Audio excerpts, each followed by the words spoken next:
He told me, hey, I got something fantastic to tell you. He said, I am affiliated with people that speak with the spirits of the dead. How would you like to talk to the spirit of your dead mother? And I was shocked. I was shocked. He said, you wouldn't be afraid of talking to the spirit of your dead mother, would you? Well, I said, I'll tell you what, I would have to give that some thought because it's something I never thought about before in my life. Heart Research Center presents A Trip into the Supernatural with best-selling author Roger Morneau. While still a young man in the city of Montreal, Roger Morneau became involved in the worship of demons. In this two-part series, Roger gives us a first-hand account of his harrowing brush with the powers of darkness and ultimately his divine rescue. Also joining him are Cyril and Cynthia Grossi, the very couple who first pointed Roger from the darkness to the light. Conducting this exclusive interview are Dan and Karen Houghton of Heart Research Center. Let's now join the Houghtons and Roger Morneau as we together enter part one of A Trip into the Supernatural.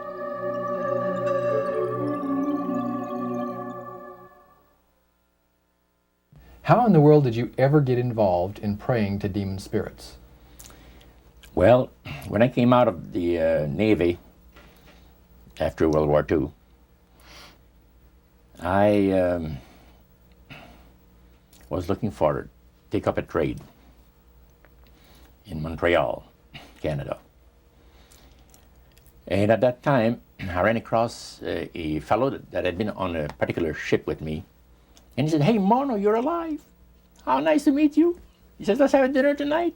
I said to my boss, can I have the evening off? Because I was the assistant to the Windsor bowling alleys and billiard, you know. It's the high-class place in Montreal where all the dress manufacturing people go and relax. So I got the evening off and I went out, we went out and had dinner. He told me, hey, I got something fantastic to tell you. He said, I am affiliated with people that speak with the spirits of the dead. How would you like to talk to the spirit of your dead mother? And I was shocked. I was shocked. He said, you wouldn't be afraid of talking to the spirit of your dead mother, would you? Well, I said, I'll tell you what, I would have to give that some thought because it's something I never thought about before in my life. Most of us probably haven't. A little afraid of something like that. Well, he says, you know, it's written all over your face. You're afraid of going to a seance. But he says, I know you. He says, you're going to come. And then he started to tell me how brave I was when I was aboard ship, you know, different things.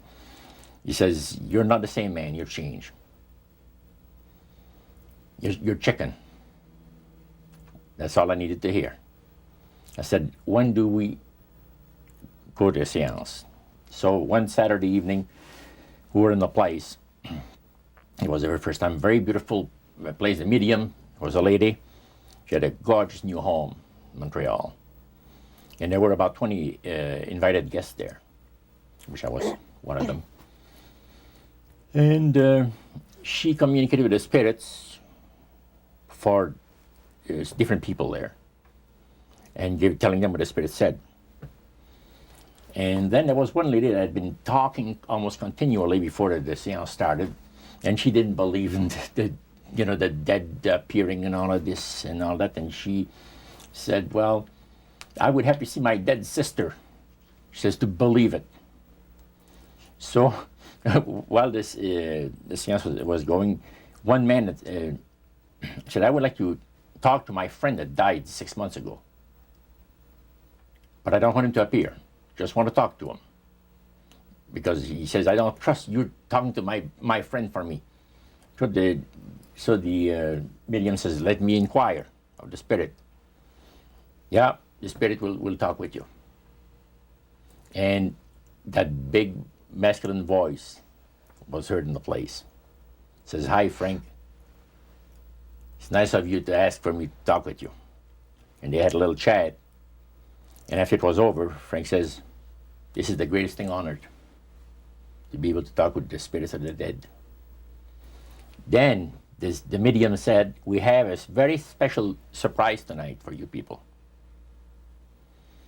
A spirit will manifest itself openly here in a few minutes.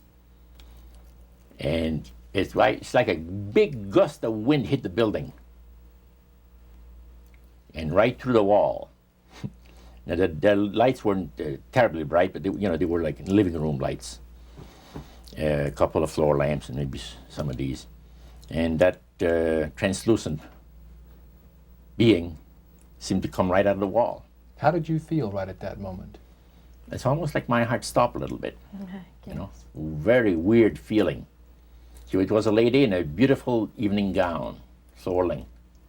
And she said to Mary, my dear sister, you are so wonderful to have asked for me. And Mary fainted and fell right off her chair on the floor.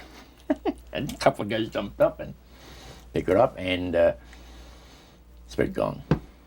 And that was the beginning of it. That's how you got into it. Yeah, that's the way I got into it. After a while, you see, there's something interesting about the human mind. You can adjust to an awful lot of stuff. You can adjust to a lot of things that would terrify you to begin with. After a while, they become common and ordinary. So you mean contact with the supernatural can become commonplace and ordinary and doesn't bother anybody? Yeah, In other words, the more that you do it, you're not uncomfortable. That's it's right. just not an uneasy feeling. yeah. So But how did then- you feel about it? Then I after got that into a night? secret society that worshiped the spirits, you see. That Well, was okay, different. now how is that different from the seance, Roger? It happens that the seance are not involving in many ways. But when you get into a secret society of spirit worshippers, then, and especially when you're invited there by the direction of the higher ups in the spirit world, you never get out of there alive. And this is exactly what my friend and I were up against. We didn't know anything about it. And there was a very, very popular big band leader. Jazz musician? band, yeah. Very famous. He played a lot in Montreal, Canada, Vancouver, the big cities. And one night we went to one of these seances, and he was with his wife. Now the spirits had told him what to do. Spirit told him, there's two of these guys, give the names, and your wife will want to talk, we'll make it so that your wife will want to talk to the medium when you say that you want to go home because you're tired. As soon as you see that these guys are starting to want to leave, then leave with them at the same time. And as you get outdoors, you ask them if they're driving. They'll say, no, they're going to take the tramway a couple blocks away. Well, you invite them to get in your car with you, and that you will take them to a fancy restaurant and treat them to some good food and talk about the merchant navy. And that's what the guy did. And there we were in this plush restaurant, pulled into a little alley, and I can still see it like it was yesterday. Just enough room to pass the car, back alley, that happened to give on a restaurant that was on St. Catharines Street, which is the main street of Montreal. And that was quite an evening. So Roger, you're at this restaurant. What happened? Well, after we were seated, in entering there, the place was just full, packed tight. But there was a couple of tables against a wall that had a reservation sign on it. And the owner of the place recognized the band leader and came and said, good evening, and you gentlemen want a table. So you're one of the reserve people. So we sat there, and we had our favorite alcoholic beverages, you know.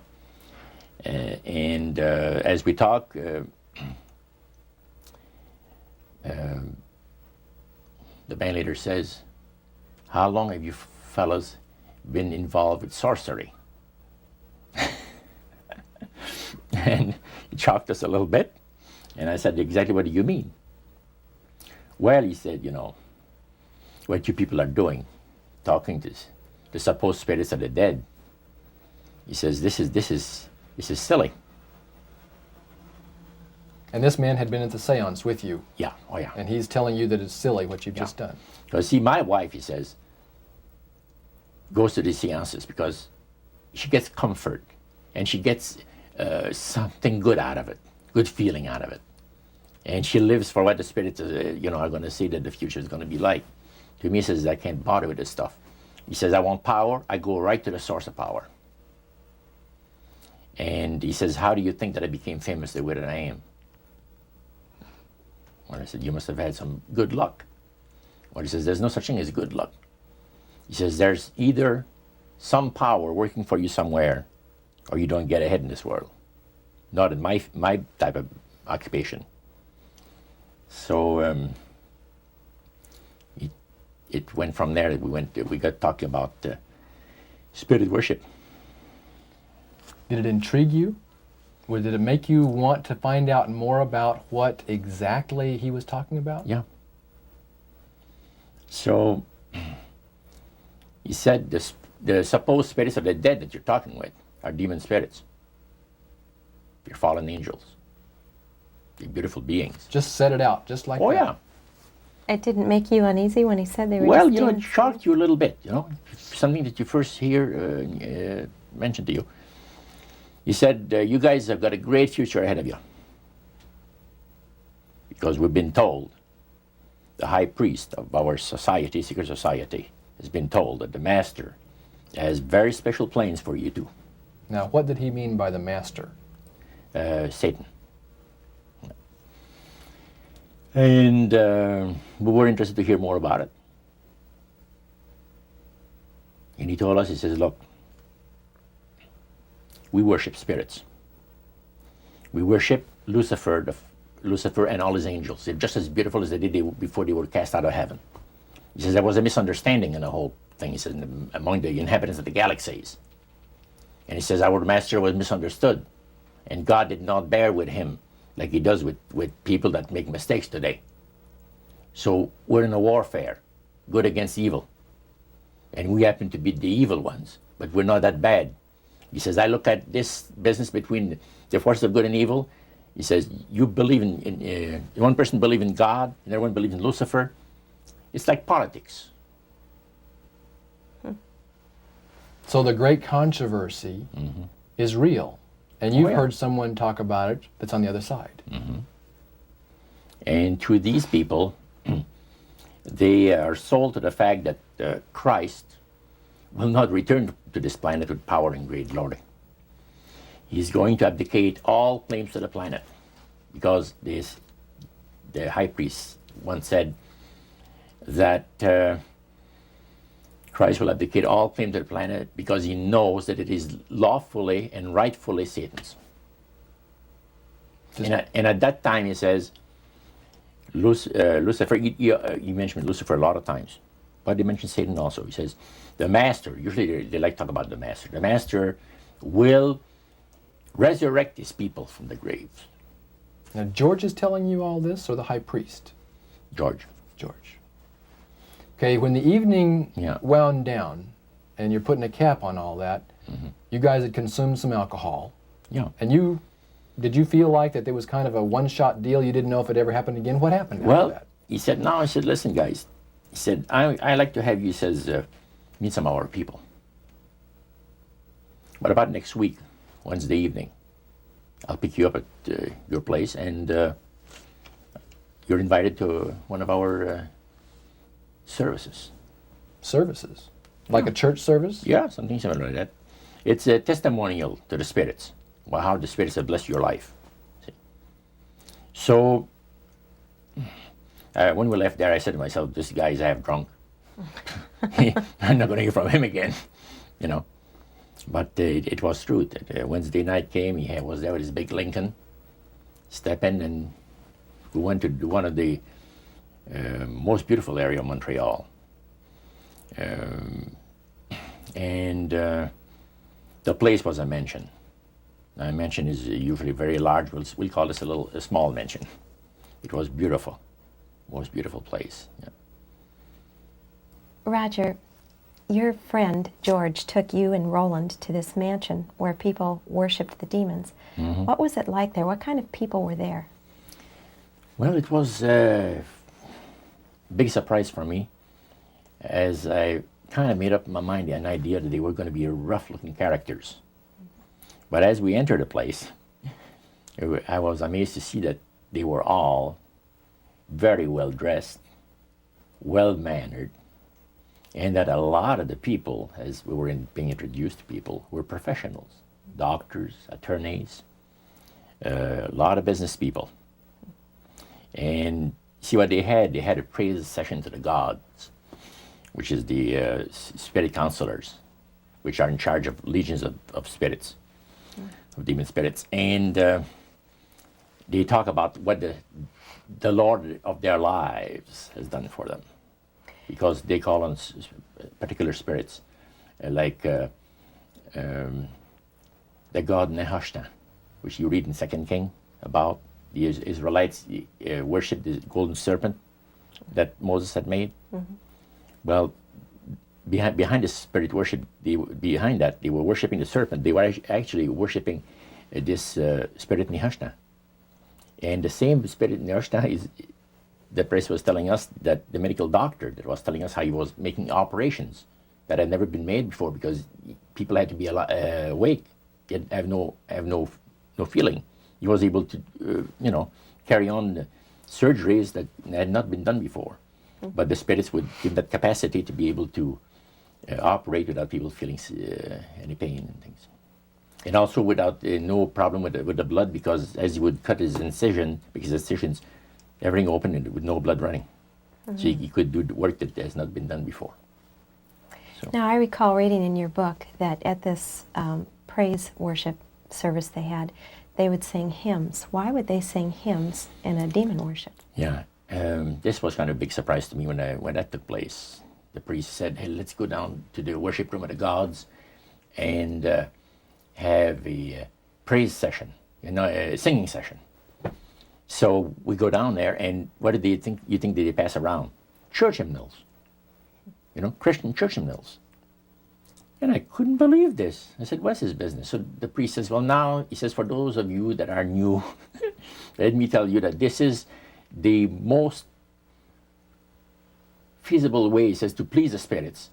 It's to deride Christ and his people, and his church and all that." So they sing out of Christian hymnals. They didn't sing Christian words to the hymns, however. Well, they changed a lot of them. Yeah, And not for the it's good. It's a form of blasphemy. Yeah. Such as you see today in the rock music world. You see the entertainers, they have these crosses. Ladies got earrings, crosses. The guys got the cross. This is a form of blasphemy, a form of deriding Christ. You see. Spirits cause the people to do that, to find pleasure in wearing this type of emblem, which is the cross is the emblem of the crucifixion of Christ to the Christians. So what were your impressions the first time you went down into that worship room? Well, it was, we'd been there maybe a half a dozen times, and the high priest told us after the meeting was over, he wanted to talk to us, my friend and I. So after most people had left, he says, "The master of my life has revealed to me that it is time for you people to become acquainted with the worship room of the gods." Well, we started to move toward a beautiful grand staircase. Beautiful. The banister was huge. It was massive, and the wrought iron work that they had done in it was super. The beautiful decorations on the walls, the chandelier on the first landing. See, that was the first landing. You go down about 8 or 10 steps, and then you had the first landing. It was huge and beautiful. The light arrangement was the nicest I had ever seen in my life. When we got into this sanctuary area, it wasn't very brightly lit, but everything was magnified the beauty of certain things. Like a lot of the things were gold plated, or gold trims. You see, the little altars where they had the spirits that had materialized. They photographed them, and then they had paintings made of them. And there was probably about maybe 100 of those around the place. Sort of like a shrine. Yeah, and underneath there was a little altar where you have incense and things that they would use in their prayer sessions and things like that, devotions to certain spirits. And some of the objects in there, the priest said, were solid gold. It was a unique experience to see that. So how did you feel when you walked into that room? I felt that these people had power, and they had a lot of it. Did that attract you? Yes and no. You had mixed feelings about I it. had mixed feelings about it. Yeah. Because to a certain extent, things looked so good and sounded so good to us. But you see, I'd been brought up in a Christian home where my parents had told us we were 8 children in the family, and especially the older ones, you know. My dad says, well, you know, if you get involved in wrongdoing, you're going to have to pay the price. There's always a cost for everything in this world. So this thought kept creeping into my mind. Just how far you go with these spirits before we start paying the price. See? So it made you just a little bit nervous. Oh, yes. But yet you kept going back. Oh, there was no way out. Because that we were told. You knew at that time. Yeah. So you were moving forward more on fear. More on fear, yes. Because the high priest said that the master had special plans for us in our lives. And that no one ever went into this society unless they were invited by the spirits. See, so that was made very clear. And he also expressed to us the danger, explained to us the danger of going against the will of the spirits. And he mentioned about this one man and his wife that live in a fireproof building in Montreal. The place burned right down with him in it. He was one of their members that had decided that, well, he wanted to think things over. He was not going to get initiated at a time that the spirit said he would like him to be initiated into the society.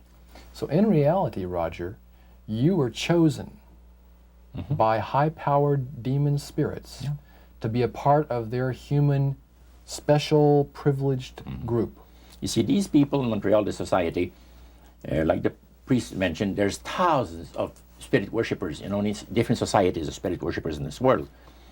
But he says, we are the elite. We know the real truth about the master and his angels. And they're not hideous-looking beings. They are gorgeous creatures. And from the paintings that they had on the wall of the walls of that worship room, they were unique beings. Especially there was a painting full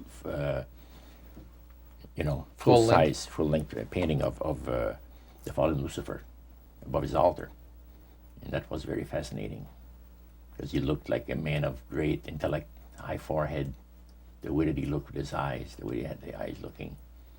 It gave you a depth of perception of somebody that is very, very knowledgeable and Powerful. powerful. Yeah. So Roger, this high priest that you talked about, he is the one that ushered you down into the worship room.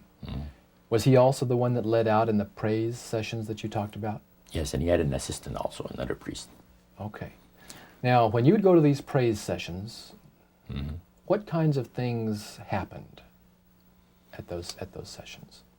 Well, there's a lot of success stories. Positive mental attitude kinds of things? Well, yes, a lot of success stories. The masters has done this for me and that for me. I remember one lumber dealer, he had like half a dozen different operations in the province of Quebec, and everything that he touched seemed to turn to money. You know? And he was telling about it. And then there's this other person that was a clairvoyant that would work only for the wealthy people, only for the super wealthy. He says, I have the know-how, they have the means, let them pay. So he advised in business transactions. They would come to him and say, listen, I look at this deal that I might get, this factory or whatever it is, because this person was interested in industrial real estate, see. And he would talk to the spirit, and then the spirit was audible to him. See, you could hear the spirit talk to him, but the man did not hear. So the spirit was telling the clairvoyant what, he called himself an astrologer, reading the moons and the stars and, Now, what was the term you used for his title, this man?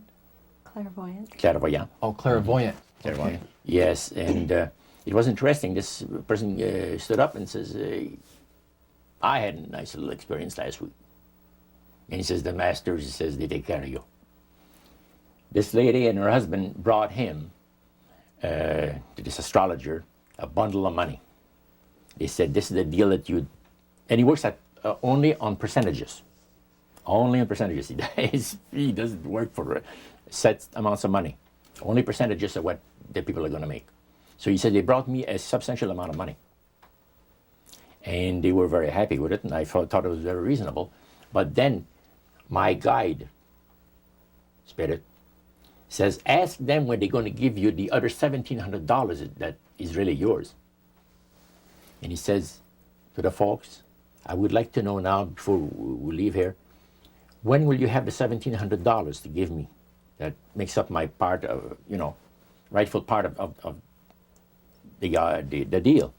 The wife fainted, and the husband says, we'll have the money for you in 24 hours. So that was this type of priest. So he was thanking the demons for helping him to know that. Oh yeah, demon spirits, yeah. At what point did this demon worship start to affect you personally, Roger? Well, it wasn't too long that the priest mentioned to us that the time had arrived for us to start trusting the spirits and give the spirits a chance to work for us.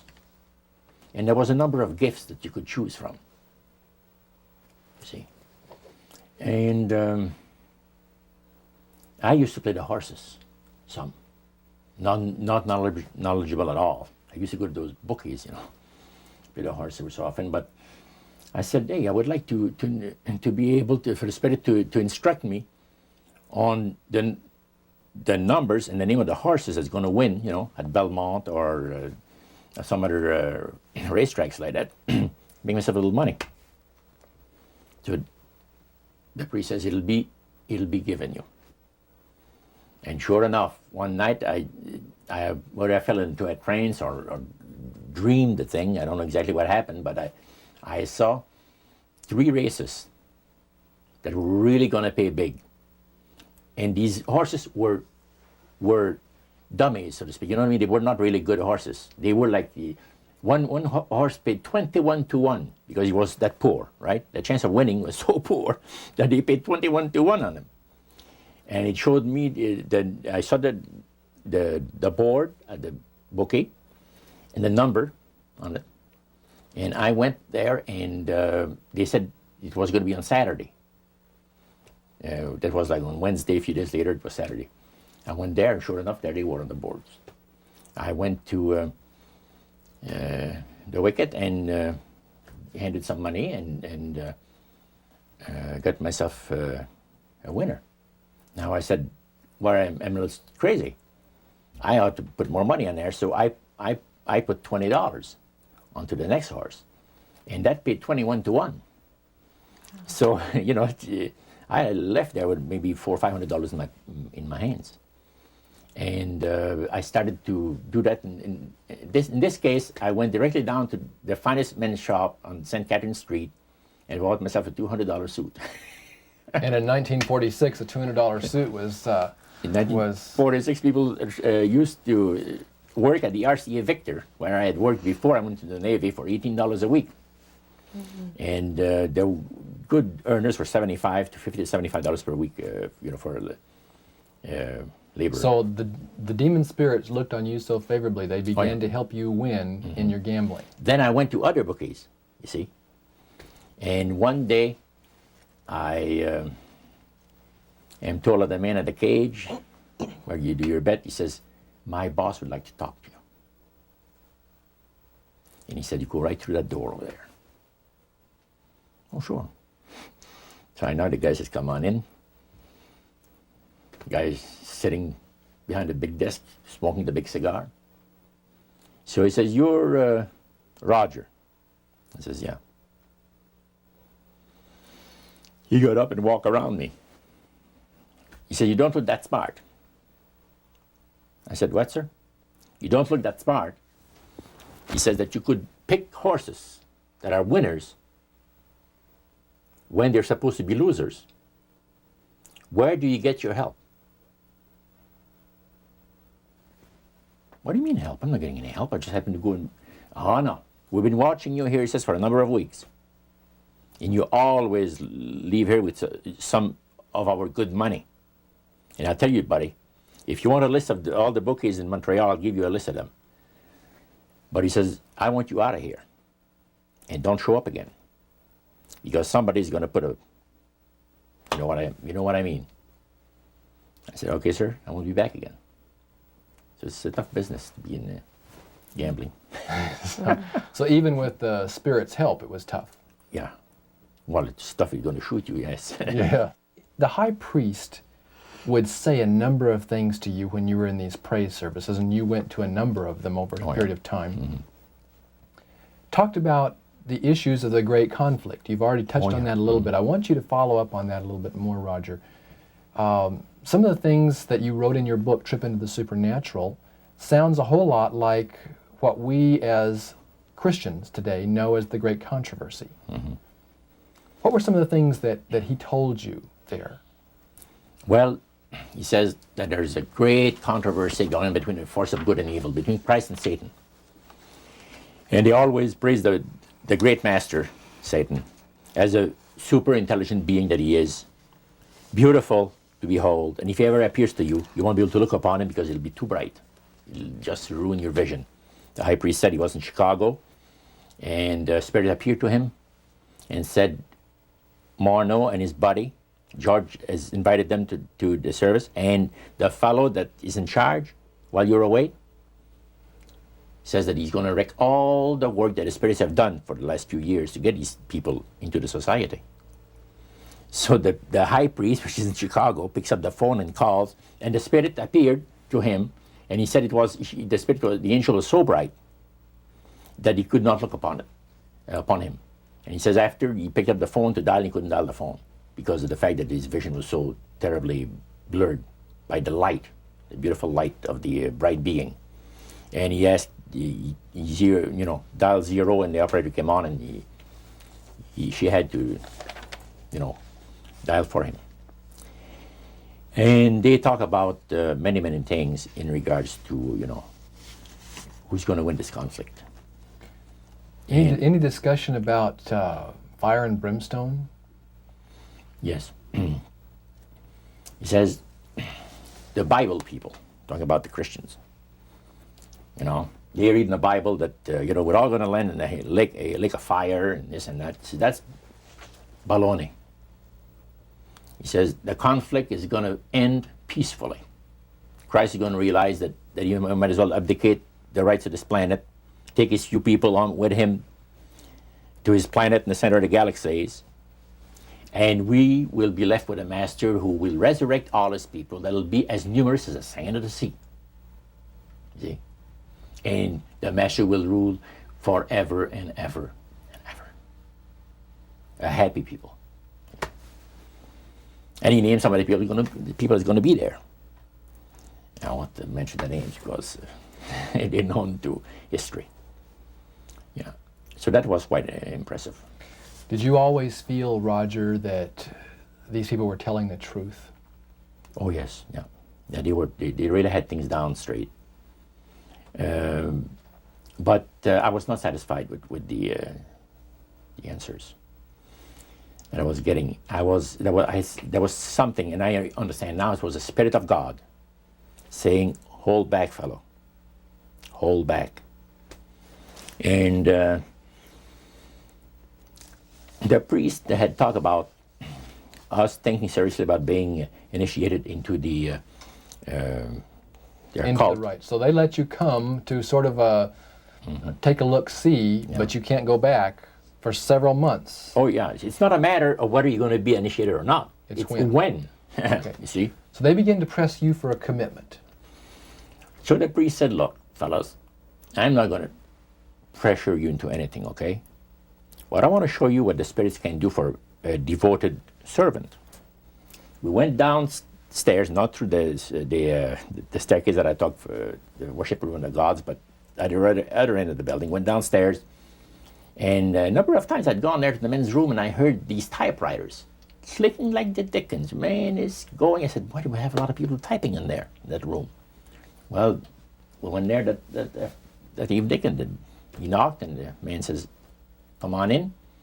And there was all those typewriters moving along by themselves, typing at the speed that I'd never seen before. And not only that, the high priest says, I want to show you something clever. So he says, follow me. So we went around the table. There was like 2 long tables, and they had about 10 typewriters. And he says, now notice that the typewriter types to the right, then doesn't go back. It types back to the left.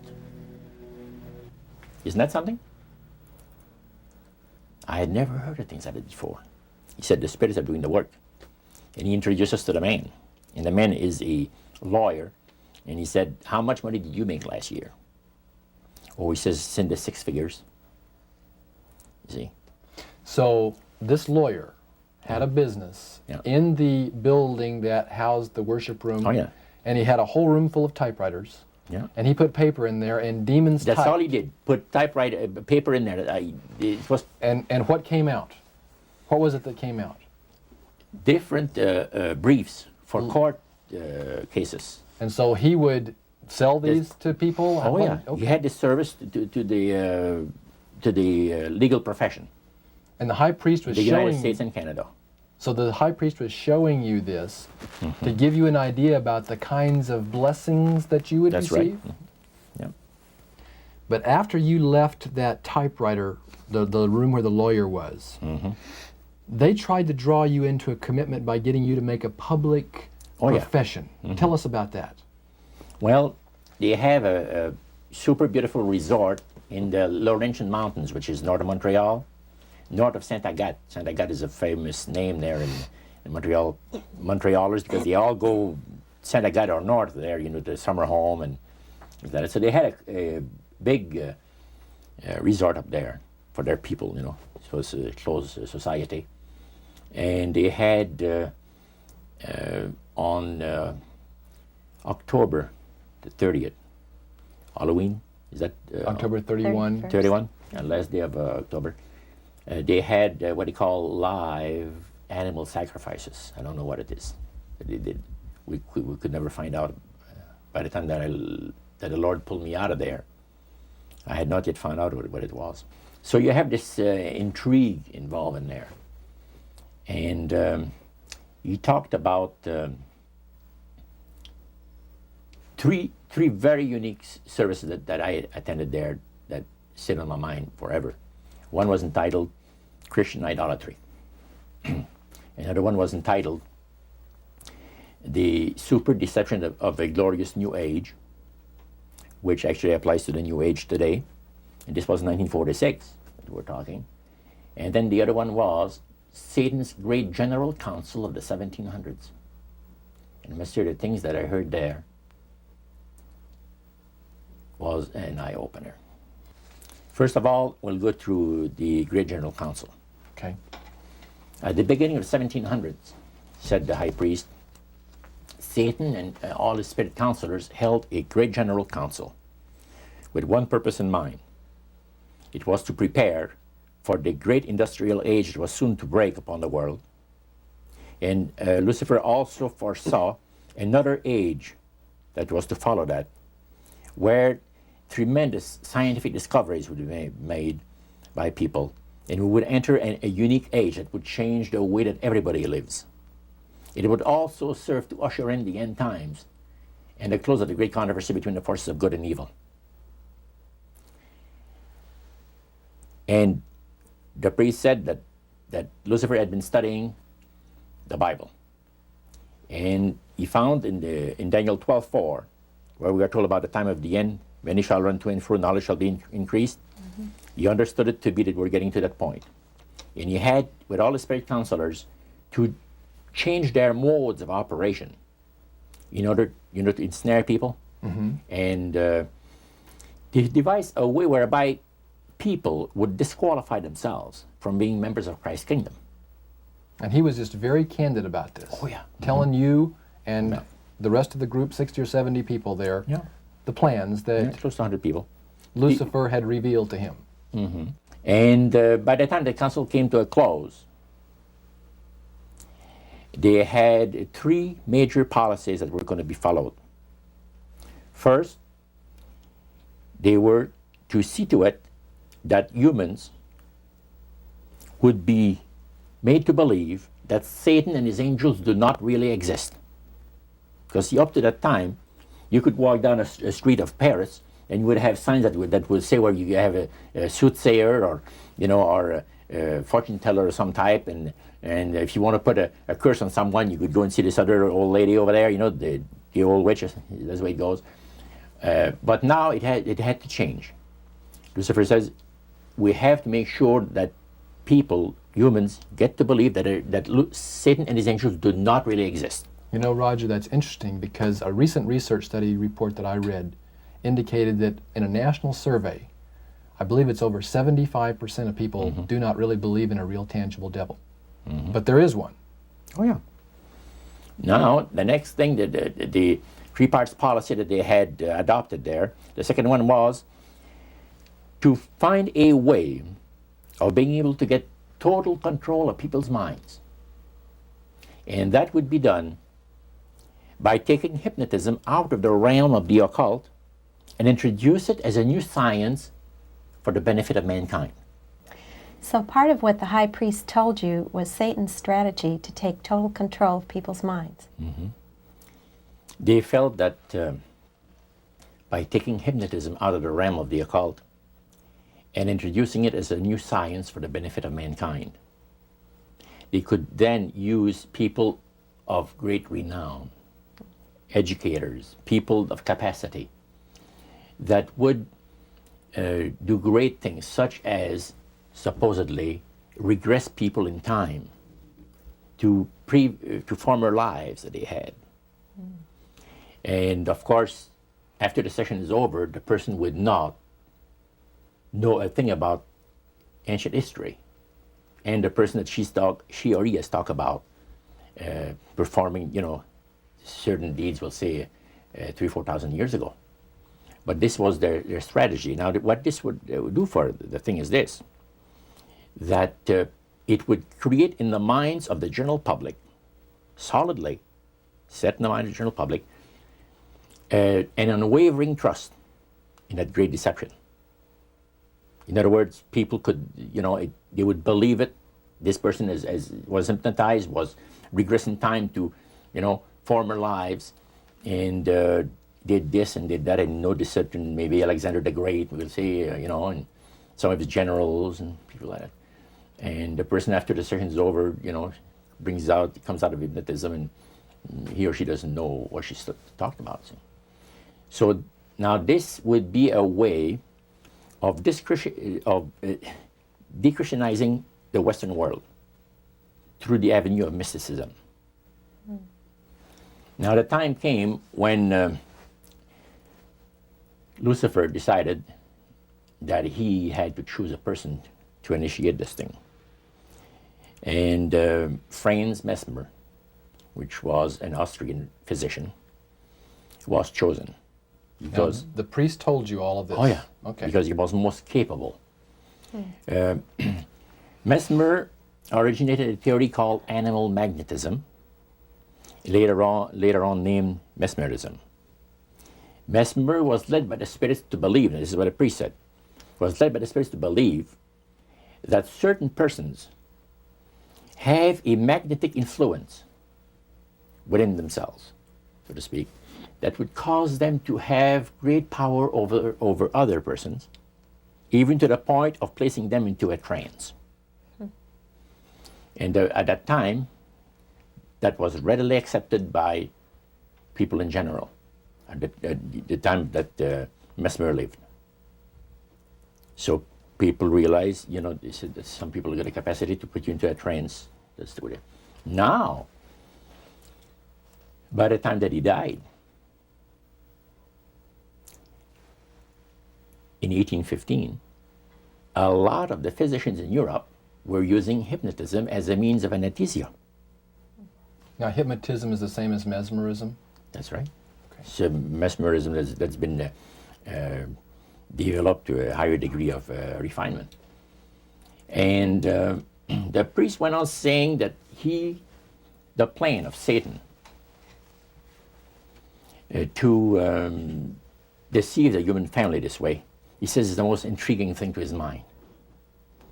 And he went on saying how it was going to be brought about.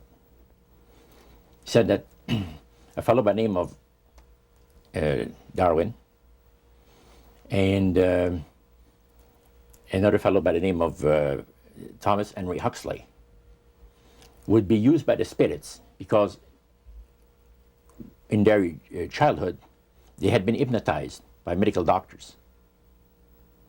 And they figured that they would be real good subjects to lead the people into this belief that they had, that Satan wanted to bring into people's lives. Now, what were those 3 points again, Roger?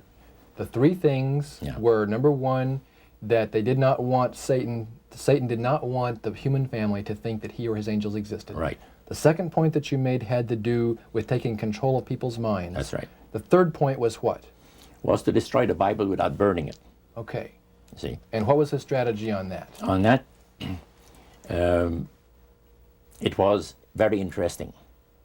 Because after the Great General Council, it was decided that Satan would tutor Charles Darwin personally in setting up the principles of his theories of evolution. He was tutored by Lucifer himself, the fallen Lucifer. And at that time, it was understood, Satan and his spirit counselors understood that if a person was led to believe in the theory of evolution, it would, in his life, destroy completely the creation week of the Bible, the fall of man, and the plan of redemption. It would do away with it. In one fell swoop. Yeah. Now, he made a unique statement. He said that according to the spirits, anyone that teaches a theory of evolution is considered to be a minister of the great religious system. See, they call it the religious system, the theory of evolution, because it is a system of schooling people and getting them to disqualify themselves from being members of Christ's kingdom. And he said that every teacher of that theory is recognized by the spirits as a person of great value and receives a very special unction from Satan himself, giving great power to induce spiritual blindness, to convince and convert. 3 capacities are given to those teachers of the theory. Then, that's not all. The priest says that Satan considers the teachers of the theory of evolution to be so valuable to him that in the sight of all the inhabitants of the galaxies, he assigns a retinue of bright, beautiful angels to follow that educator all the remainder of his life. And that in the sight of the inhabitants of the galaxies is the greatest honor that he can bestow upon his workers, upon mankind, and to, until the controversy is finished. That was quite enlightening. Now, the high priest was talking just sort of like a preacher would talk up front. Was he enthusiastic? Did he seem like he had bought into this and was excited about it? Oh yeah, he believed it 100%, no question about it, so everything. Why would he be so excited about spirits trying to deceive human beings? Because obviously out of this council of the 1700s, deception was a major part of the strategy. Why? Well, he says it's deception. it's like politics. You know, you believe in one candidate, the other person believes in the other candidate, and they're fighting to get the position, and it's just a matter of who's going to be the smartest. And with Lucifer, the fallen cherubim, he's very smart. He's going to win, and Christ's going to abdicate the rights of the planet. He's going to resurrect his people, have established his kingdom that lasts for ever and ever. God won't be able to destroy him because it would be against God's, the Creator's nature to destroy Lucifer in the fire. Beside that, he said, spirits now, even spirits, have the capacity now to outlive fire. He says, you don't believe it, go to India or some of those countries where they have fire walkers. And it's done by the power of demon spirits. These people are energized by demon spirits, so they can walk on those hot coals without burning themselves. And this is what the high priest said. And he says, if you want to use fire, they can use it. It's not going to burn anybody. So that's the way they believe. So this high priest was almost talking to your group in an evangelistic fervor. Oh yeah, because he figures that he's going to be one of the higher ups in the great kingdom. Okay. Now, of the group that was there that night, 60, 70 people, I think you've mentioned before. Yeah, it varied. How many of those were people who were hardcore members, and how many of them were new inductees? Well, we were the only two youngsters there, so to speak. You and your friend. And how old were you at that time, Roger? I was about 20. 20 years old. Mm-hmm. Yeah, 20 years old. Did you have a feeling of awe over the fact that you had been chosen? Yes, in a way. And then I got thinking about this. When am I going to have to pay the price? The cost. My parents had brought me up like this. If you get involved with evil, you're going to reap what you sowed. So you want to be upright in life. And if you associate with evildoers, they'll probably land you in jail or somewhere else that you wouldn't want to be. So there's always a price to be paid. So you had that little something maybe instilled by your mother and father a long time ago that kept you from making that full commitment. Now, one of the things that really amazed me and shocked me and made me sick at heart, it's when the priests talk about Christian idolatry. What is Christian idolatry? The priest mentioned that word. Yeah. Tell us what he said, Roger. He said that Christian idolatry is the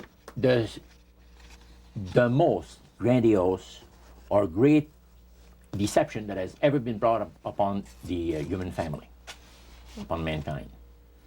And he says, and he boasted that demon spirits are continually defiling Christian churches through the avenue of necromancy by using a form of spirit worship that involves hundreds of millions of Christians into idolatry without their being aware of it. Now, what is necromancy? Define necromancy for me. Their popular belief of necromancy, is to conjure the spirits of the dead. So that you can speak with someone who has died. Right. Like the seance that you originally went to was the practice of necromancy. Now, the priest says that this super deception is brought about in only one way. Through the deceptive belief that man has an immortal soul that lives on after death. And he said that constitutes idolatry through necromancy. So he says there are hundreds of millions of Christians that are practicing idolatry while they think they're glorifying God. See? Because they believe that the soul is immortal. Yeah. They may not be talking to the supposed spirits of the dead. Oh, yeah.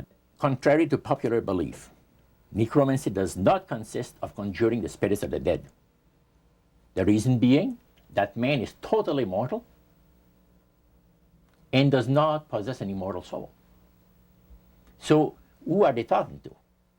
He says the friendly demon spirits that have always found over the centuries great delight in impersonating in apparitions departed loved ones and persons of great renown. Now, friendly demon spirits. Friendly demon spirits. Are there more than one kind of demon spirits, Roger?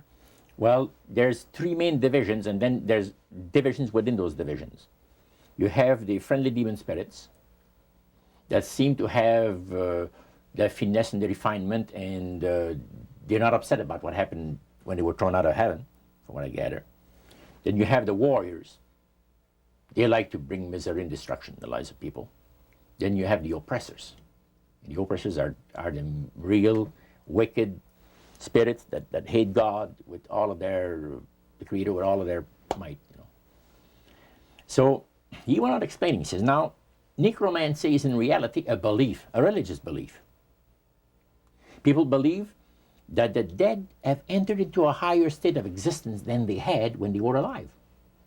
Also that they are in a position and have the capacity to help the living here on earth. See? Then he said, he says, this is where things get really interesting. He said, according to the great master, a person does not have to supposedly call upon the spirits of the dead to receive help, you see, to be involved in necromancy. All he needs to do is to believe in life after death. Because he said, necromancy is the belief that man is human, as a human being, as an immortal soul. So anybody that believes that man has an immortal soul is involved in necromancy. It's that simple. That's the way he explained it. Yeah. So how does that constitute idolatry? By people believing that they are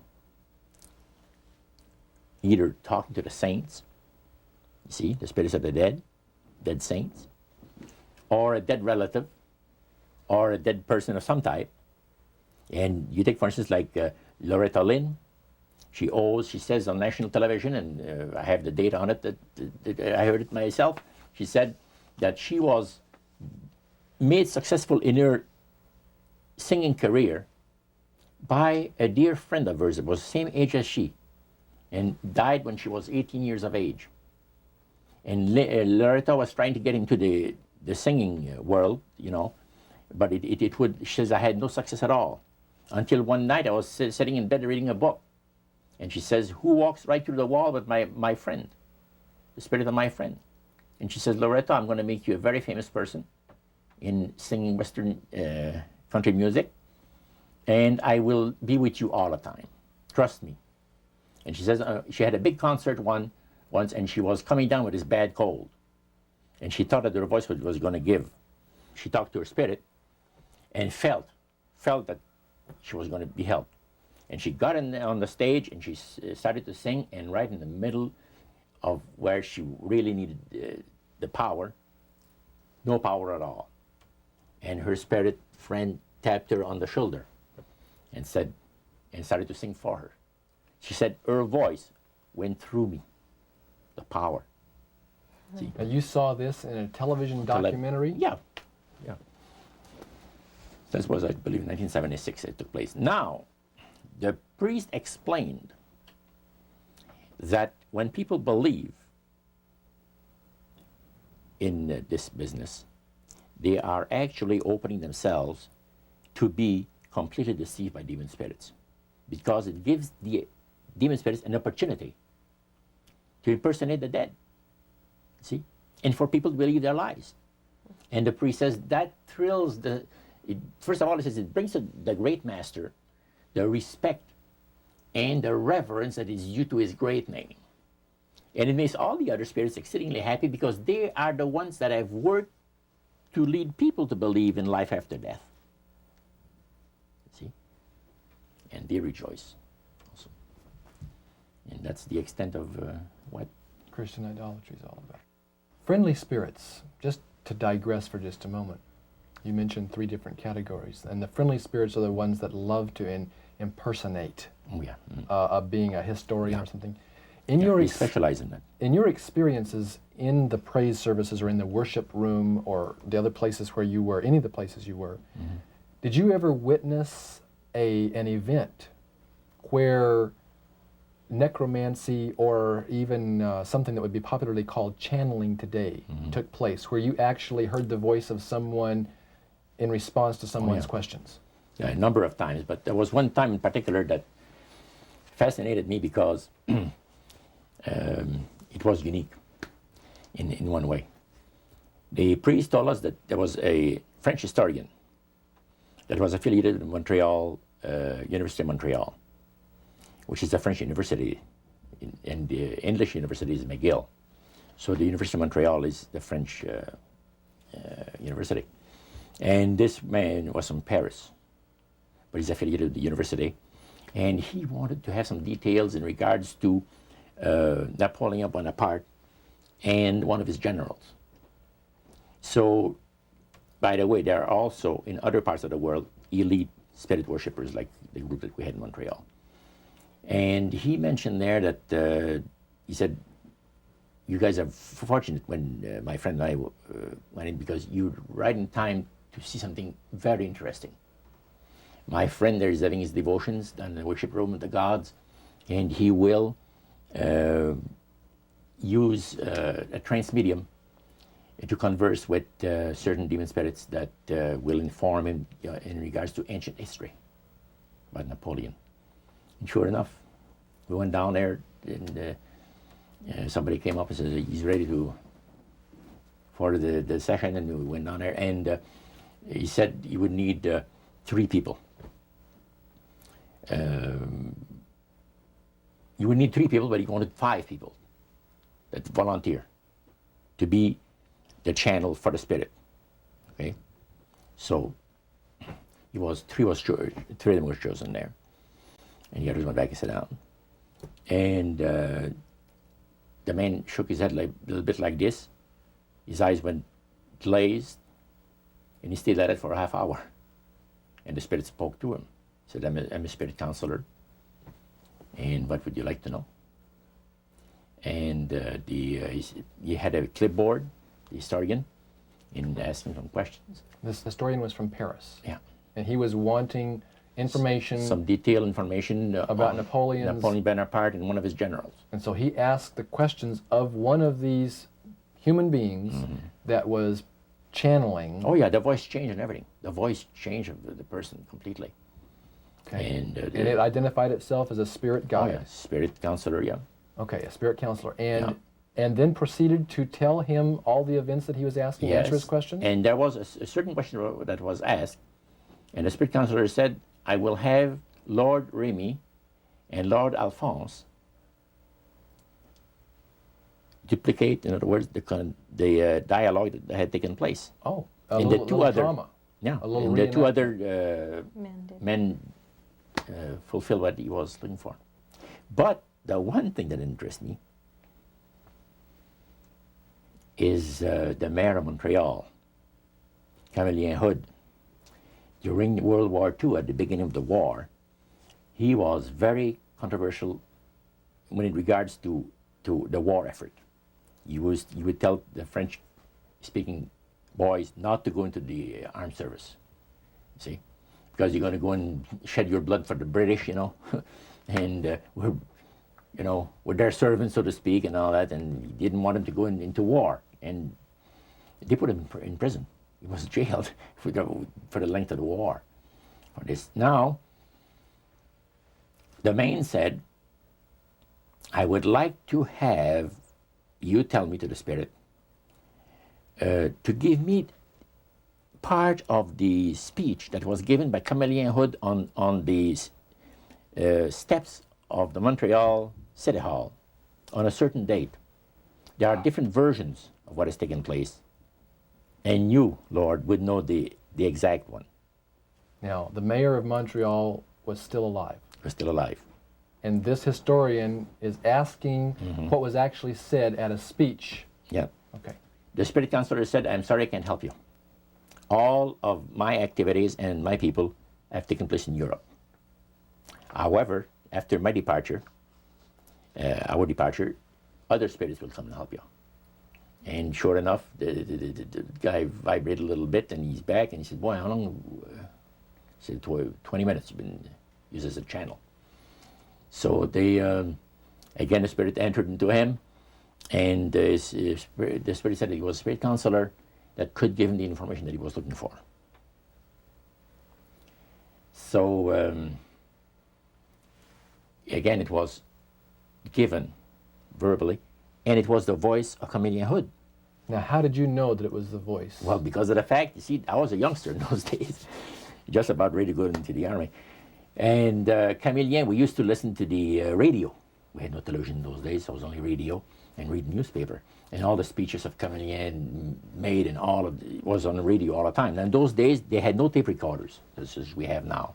So Cavalier would have to go to the Canadian Broadcasting Studio, where they made a record, a real phonograph record. And then they played it over and over, for the rest of the day. So you listened to those as a teenager before you went into the Army, so you knew his voice. So I knew his voice really good. So I said to George, he was sitting next to me, he said, "Isn't it amazing?" He said, "If you think that's amazing, wait," he says, "until the spirits impersonate one of the departed people that you know, personally, like an uncle or a brother or a sister or something like that." He says, "That is unique." But that's the way it was. You are able to reproduce a voice, man, and the just to perfection. The spirits are exceedingly proud of this because, and this also was right up my alley. The priest said that as the times on this planet gets more and more difficult, and calamities of all kinds are striking the planet more and more frequently, demon spirits are going to impress people with the importance of Sunday sacredness. Roger, when I was a teenager back in the 1970s, I remember a song that came out talking about the age of Aquarius. Mm-hmm. And since then, we've seen the development of the New Age, and I wondered if back when you were involved in spirit worship, if they talked about New Age at all. Oh yes, it was a big thing that was coming up. One of the major deceptions of the last days. And the priest told us, we talked quite a while, and then he said, "Could I have a little bit more of your time? I want to do something very fascinating." He says, "The grand plan, the Master's grand plan for harvesting the nations, for harvesting the multitudes of the earth into his cause, just before the close of the great controversy between the forces of good and evil." So we continued, after we expressed ourselves that we're deeply interested to know more about the activities of the spirits. And he said it's going to be done in a unique manner. This grand plan is going to take people are going to eat the stuff. Because he says demon spirits will declare themselves to be inhabitants of far distant planets in the galaxies that are coming to warn the inhabitants of planet Earth of the impending destruction of the planet unless something seriously proper is done to avoid it. And he went on saying that they will claim to have out-of-body experiences. Are you familiar with out-of-body experiences? I've read about them. In other words, so there's some persons are supposed to be able to, they believe in their immortal soul. Astral projection. Yes, right. Goes into different parts of the world and sees things and come back and then they write all about it. I've heard of that. So, due to the fact that the millions of the earth, people, believe in people having an immortal soul, it has to be readily accepted when the spirits will, through a trance medium, converse with influential people of the land, you see. Now, what is a trance medium? It's a channeler today. What is known today as a channeler? Channeler, yeah. Okay. Shirley MacLaine's experience of getting involved with spiritism and with the supposed inhabitants of far distant planets in the galaxies, I taped the whole thing. It's 3 hours. And you were hearing the fulfillment of what this high priest had said 45 years ago. Yeah, exactly. So he went on explaining about the fact that the spirits will show themselves willing to give valuable guidance that will not only help people avoid the destruction of the planet, but it would cause it to enter into a higher state of existence. For instance, he said the spirits will promise, and this is a big word, promise, that if their recommendations are followed carefully, they will usher in a glorious new age of peace and prosperity. And there'll be, there'll be no more wars. See, There'll be no more famines. There'll be no more people getting unhappy with one another. Neighbors will love neighbor, and social unrest will not take place no more. It'll be there'll be perfect happiness for 1,000 years. That's what the Spirit is going to promise. And Almost like the Garden of Eden created all over again. And now we find that a lot of preachers are preaching the great age of glorious new age of victory over wars, victory over social unrest, victory over famines, and victory over all kinds of. And he used the words New Age to describe what was coming. It would be a glorious new age, yeah. And this is exactly what the movement is all about today. And he went on and said, as I said earlier, that as life on this planet becomes more and more difficult, and calamities will strike the planet more and more frequently, the spirits at that time are going to put all their effort to impress religious leaders, to bring before the masses of the earth the sacredness of Sunday. See? They will teach Sunday sacredness. And with the religious leaders, looking forward to 1,000 years of perfect peace on earth, they will put all their effort into it. Then laws will be passed by governments. One person asked, what's going to happen about people that don't believe in the Spirit's recommendation? The priest says, that's be no problem at all. Laws will be passed by governments that will force people to go along with it, regardless of whether they believe in it or not. And he says the law enforcement officers will explain to people, make it clear that such a law is necessary to assure the well-being of all people. He says the laws will be passed with no effort at all. And then he went on and he said about the fact that the venerability of the sun, which in ages past was such an irritant to the Creator. All these great nations and other nations, the smaller ones, were all involved in sun worship. And in those centuries, the Creator found that teaching of worship of the sun to be a terrible irritant. And he said, it is going again to take place, but not in worshiping the sun, in remembering Sunday to keep it holy. He made a statement I would never forget. He says, by the observance of the day upon which the master, Satan, has placed the unction of his authority and power, he receives homage, regardless of whom people claim to worship. Isn't that something? So, can you understand now why I had 28 Bible studies in 1 week and started to go to church on Sabbath? And I never missed since until I became sick. The issue of a day of worship came up in that meeting. Was Sunday the only day mentioned? Well, you see, the priest mentioned, yes, about the fact Satan has chosen Sunday as his day. The Creator has chosen the seventh day of the week. Lucifer has chosen to call his day the first day of the week, Sunday. See?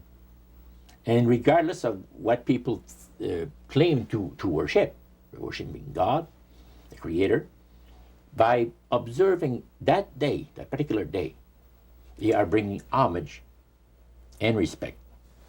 Now, at that time in your life, you were 20 years old or so. Had you ever heard of a Seventh-day Adventist? Never in my life. In that meeting, they didn't talk about Seventh-day Adventist. They talked strictly about Adventist. Well, they just talked, but they did. The word Adventist was mentioned. The priest was telling us that necromancy, as I mentioned earlier, is the belief that the dead have entered into a higher state of existence, etc. And he says, for centuries, friendly demon spirits have worked diligently to establish and uphold in the religious convictions of all people the belief that man has an immortal soul. See? Then he boasted about the fact that the master was so smart in that he had deceived the whole world, even in this age of great scientific knowledge and understanding. Then one person put his hand up. And the priest says, yeah, yes, you want to say something? He says, what about the Adventists? You can't count them to see regarding the state of the dead. And I got a question. What about, how come that they can't be brought under the great deception? The priest said, you're right. I apologize, says here, I made a mistake. When I said that all the millions of people living on the face of this planet, everybody, you know, was honoring the great master. I forgot the Adventists. There's so few in number when you figure the billions and all people, I didn't even think of mentioning them. So I'm sorry. Then he says, secondly, the reason why they can't be brought under the great deception, let me explain about it. Now he said, my next statement is going to upset some of you. But what I'm telling you is the honest truth. It is factual. It's reality. The fact that the Adventists observe the biblical Sabbath of creation and reverence the Creator on that day, it makes it impossible for the spirits to deceive them. They are given very special help and great spiritual insight. And he said, under these conditions, they are not ordinary people. And that stayed with me, man, just like this. And when I heard the word Adventist, when Sarah told me later on, which we're going to cover later, I asked him, I said, what denomination do you belong to? He said, I'm a Seventh Adventist. What is that again? He said, I'm a Seventh Adventist. I said, is that the same thing as Adventist? Oh yeah, he says, a lot of people call us the Adventists. They don't talk about the 70s, same thing. Boy, I was interested. I bet you were. Now, I wanted to know what his Bible said. Yeah, I bet you did. Number of things. Because that was the one group that under question only, the high priest of the demonic worship house. Yeah. The thing that he had said to you was, this is the one group that can't be deceived. That's right. And so somewhere back inside that that resistance you had came out, and you awoke. A few months later, that experience, unique experience, was instrumental in helping me make a decision for Christ. And also, I had no hesitation to join myself to God's commandment-keeping people because of the fact that I knew what kind of people they were. And after having had 28 Bible studies in 1 week, I started to keep the Sabbath, forever. But you see, the time that I had these Bible studies, 4 hours per evening, we started at 7 o'clock and finished at 11 o'clock at night. We had those Bible studies similar to what you showed me the other day, that you have in your pocket. The Bible studies were about an hour. There were questions, and then you looked at the verses that they gave you in the Bible, and you had your answer. It was so fantastic. And the Spirit of God was really ministering to me the graces of redemption. Every moment of all those Bible studies was precious. Precious, precious, precious. Roger, at that time, your major language was French. You did not speak English, and all of this happened in the French language in Montreal. How long after you became a Seventh-day Adventist, or after you learned of Seventh-day Adventists, did you read the book Great Controversy by Ellen White? Well, I joined the church. I first had the Bible studies in October of 46. In April of 47, I was baptized into the church. In September of that year, Hilda and I got married. And the French church in Montreal gave us, as a wedding gift, the Conflict of the Ages series. And I had not read the Great Controversy up to then. But then you read it. Yeah. And what went through your mind when you read the book Great Controversy, thinking back on the experience you'd had maybe just a year or so before? That's right. What went through your mind? This person is inspired. This person has got knowledge that nobody else has on the face of the earth, except, the Spiritists that I was mentioning, because it's so unique. See? Well, I find it very remarkable that they were willing to share the strategy that Satan is working on with this group. Of course, their plan was that it would never get out. That's right. Under seal of death. That's right. Their plan is that you don't have to worry about saying anything about the great master. Because as soon as anybody strays some, the spirits will tell the high priest right away what's taking place. They did with my Bible study by Wednesday night. I studied on Monday and Tuesday. By Wednesday night, spirit counselor appeared to the high priest and says, you have one of your defectors. He says, that Morneau guy, you're going to get rid of him. Because he's out there studying the Bible with the Adventists, the people that the master hates most on the face of the earth. And the high priest almost had a heart attack. Because he said, I kind of like you. He said, that's what he told my friend, because I didn't see him after that. But he told my friend to try to convince me to go back, to spirit worship. Roger, you were 72 hours away from making a full commitment to the elite spirit worship. Mm-hmm. How did God rescue you at that strategic moment? Well, I'll tell you, I should really go back a couple of weeks in time. As the high priest had talked to us about the advantage of getting initiated in the society on the 31st of October, that night I came home, went to bed, and I couldn't sleep till about 3 o'clock in the morning. Because I had all of this experience of the supernatural that I'd gone through for so many months now, and my Catholic upbringing that I've had, and questions about God. Now I knew there's a God, because the Spiritist made me well aware of that. But I was in a state of terrible unrest. I could not have slept. And without even giving it a thought, somehow, I said, as I was laying on my bed, I said, if there's a God up there that cares for me, help me. That's all I said. Next thing I knew, the alarm clock rang. It was 6:30. It was time for me to get up and go to work. At that time, I had changed employment. I had taken a course in embroidery for the manufacturers of ladies' dresses in Montreal. There's embroidery companies that makes all this, the piping and the sequins work and all of this, fancy designs, sure, on ladies' dresses. And that's where I was working at the time. You were just 72 hours away, as Karen mentioned a moment ago. You had prayed, without even realizing what you were doing. God was about to rescue you in a very special way. Tell us about that. What happened that Monday morning? Well, let's go back to the Friday. Okay. Previous to that. I was working for a Jewish firm. And the bosses, one kept the Sabbath and the other didn't. And Harry, which was the one that didn't, as I was going out to have my cigarette at the afternoon break, he said, Roger, when you come back in, come into my office, I want to talk to you. I said, okay. I came back in and he said, close the door. I closed the door. He said, I want you to do me a favor. Oh? What do you mean? Well, I'll tell you what. He said, you notice yesterday or a couple of days ago, there was a fellow here that I showed around the shop. And yeah, I said, yes. Well, he's going to be starting to work here Monday.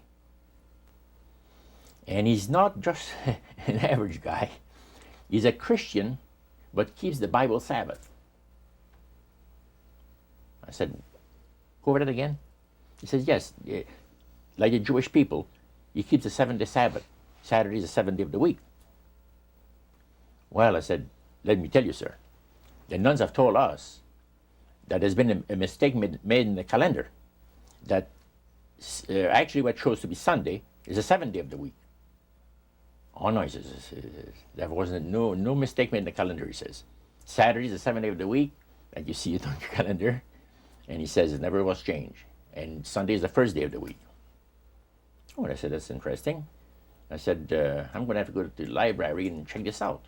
Oh, you don't have to, he says. He pulled out his desk drawer open, pulls out his big dictionary, and he looks up Saturday, and it said the 7th day of the week.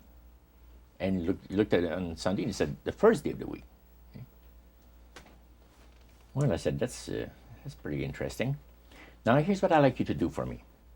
I'd like you to, first of all, I'm going to have this man work next to you, on the machine next to you.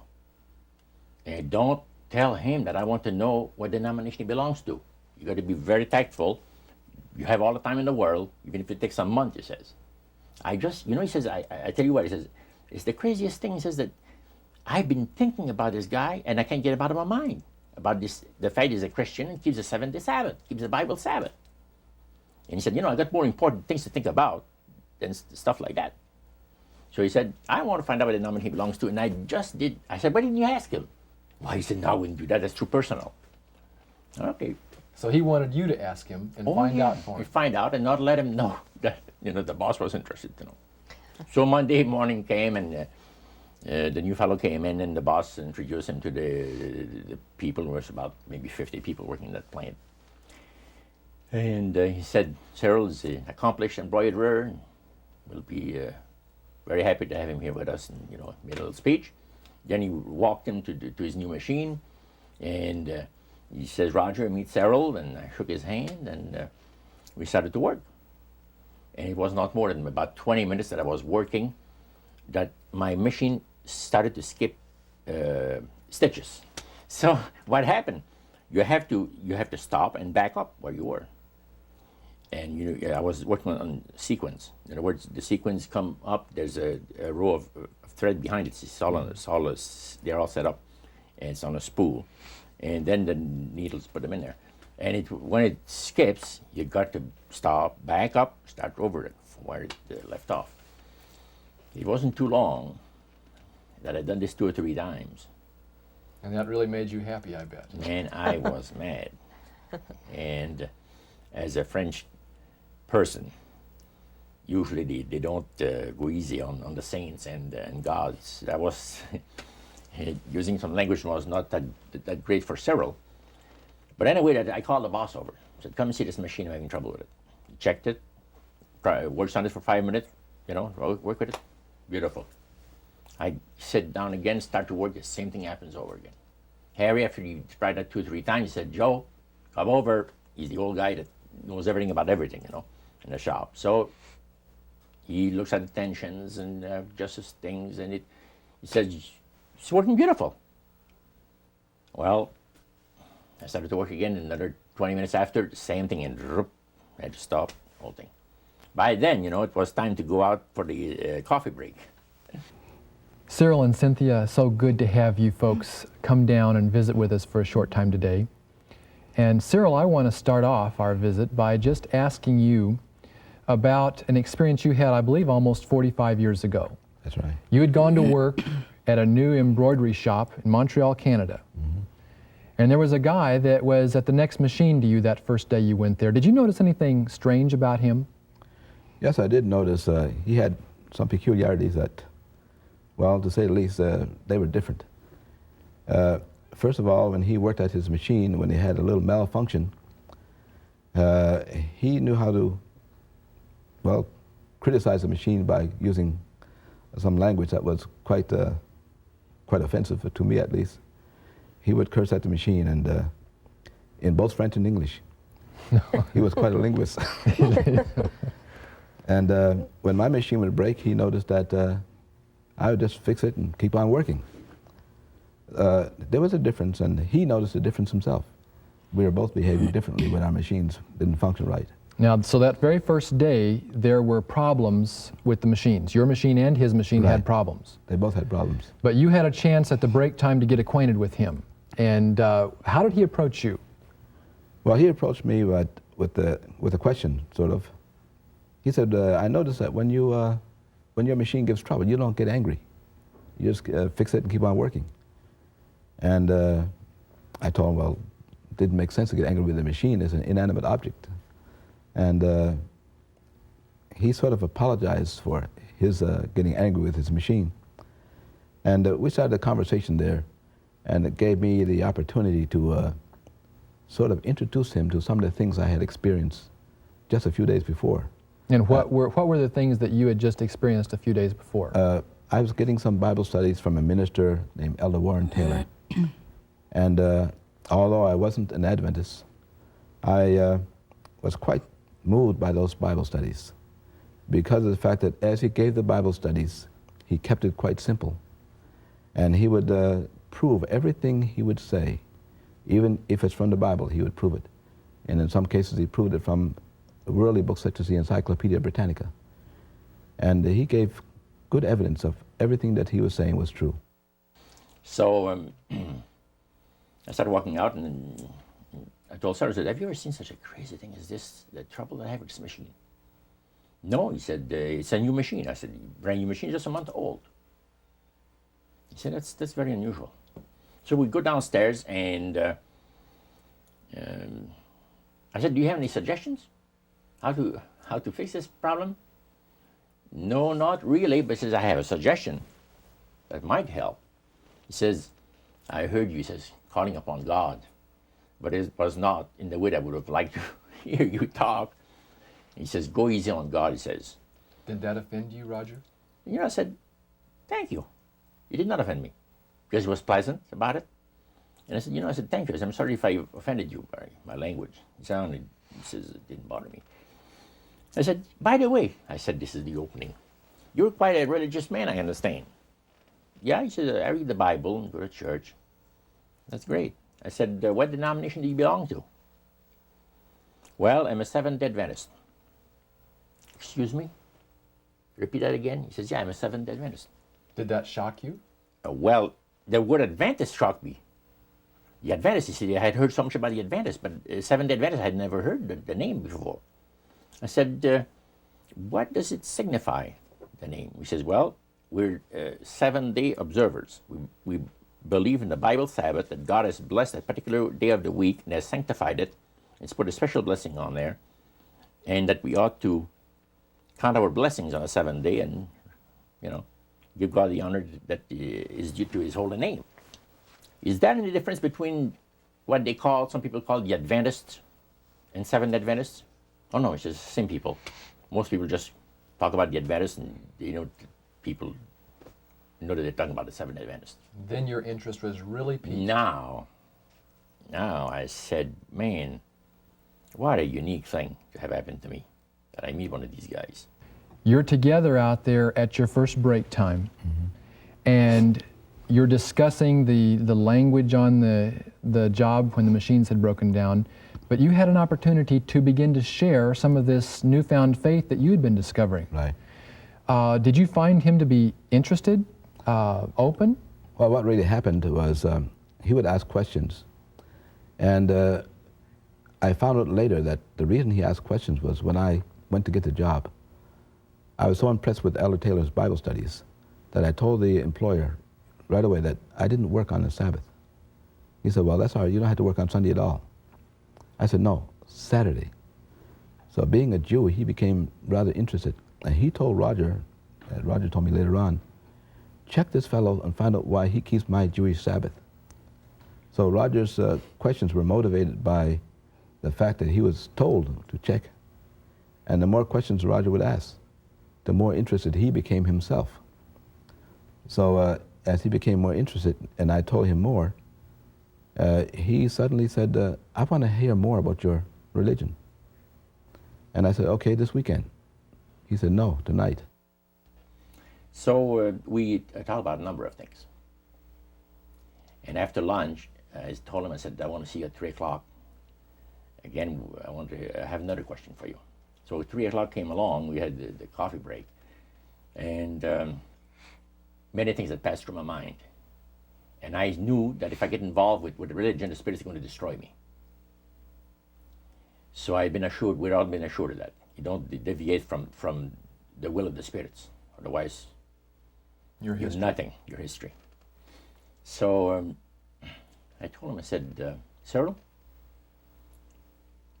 would you show me out of the Bible the things you told me today? If I went to your house? He says, yeah. Yeah, he says, yeah, I'd be glad to. He says, when, next week sometime? No, not next week, tonight. Did he look surprised when you said that? Yeah, he's surprised. He said, what's the big hurry? I said, I can't tell you why. But it has to be tonight or never. He said, you serious? I said, yeah. And you can't tell me why it has to be tonight? I'll tell you the reason why. He says, I would like to have you come another night. Because I have my collection of jazz records that somebody's coming to look over. He had been collecting jazz records for years. And he said, I have somebody's interested to buy them. But he said, well, I said, well, forget about it then. And he said, man, He said, you really mean what you say? That you want to see these things in the Bible? I said, sure. Okay, he says, come to my place 7 o'clock tonight.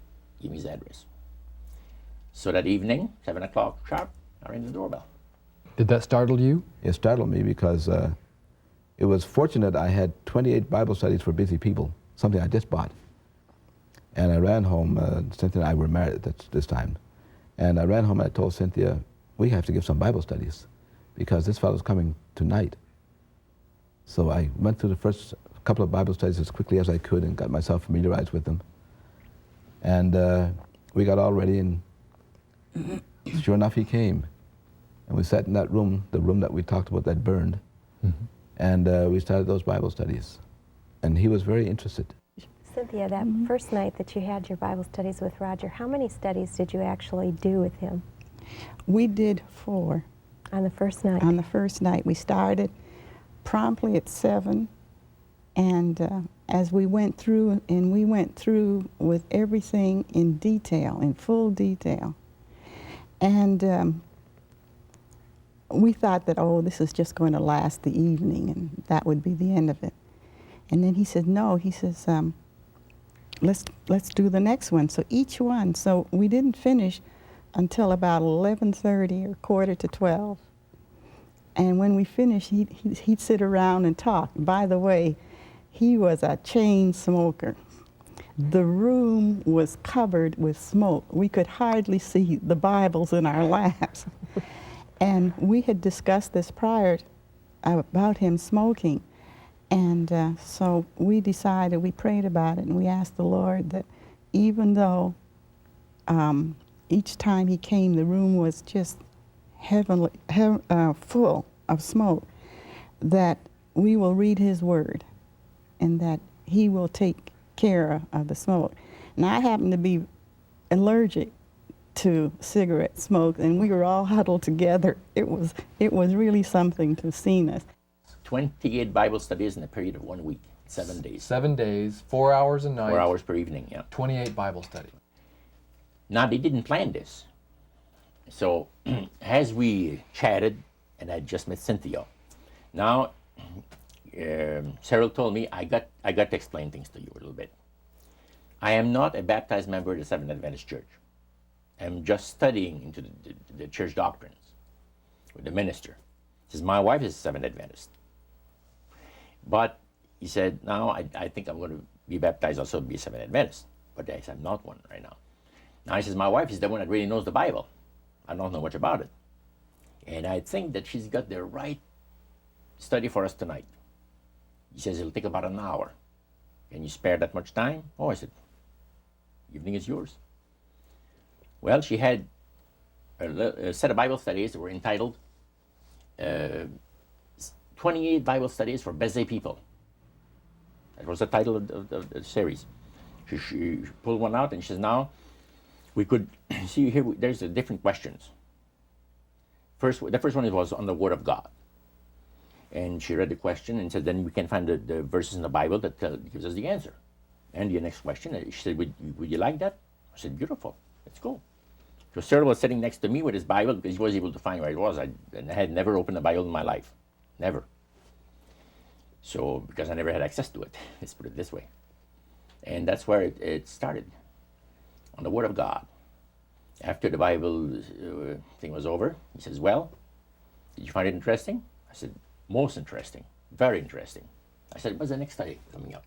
Well, he said, the next study, Daniel 2, prophecy of Daniel the prophet, 2, on the world events, predicting the different great world empires that were to come into existence in times ahead. And I said, really? That's very interesting. I said, how long would that one take? Oh, she'll take about an hour. She says, you have between 20 to 25 questions, says, So I said, let's have it now. Oh, well, she said, no. She said, when could you come back? I said, why come back? Did she look surprised? She looks very surprised because she looked at her husband. And you look at me. And I said, hey, you guys like the Bible or are you getting tired? No, we like to study the Bible. I said, let's have another Bible study. It's only 8 o'clock, you see. And at that time, you were a smoker, weren't you? Oh, a smoker. You can say that again. I was like a chain smoker, you see. And when I had accomplished something worthwhile, I used to reward myself with a cigar 2 or 3 times a week. And this is what the love of God, the power of the love of God operates in the lives of those that the Lord is trying to bless, and in the lives of those that are bringing the blessing. Now, this did not take place. First of all, we kept on studying. We had 4 Bible studies that evening. And when it came to 9 o'clock, we had Daniel 2 over with. I said, what's the next Bible study? And she said, well, the one I'm going to have, will you come on the weekend? Could you come on the weekend? I said, yeah. I said, I can come on the weekend. What is the title of it? She gave me the title. I said, man, that's interesting.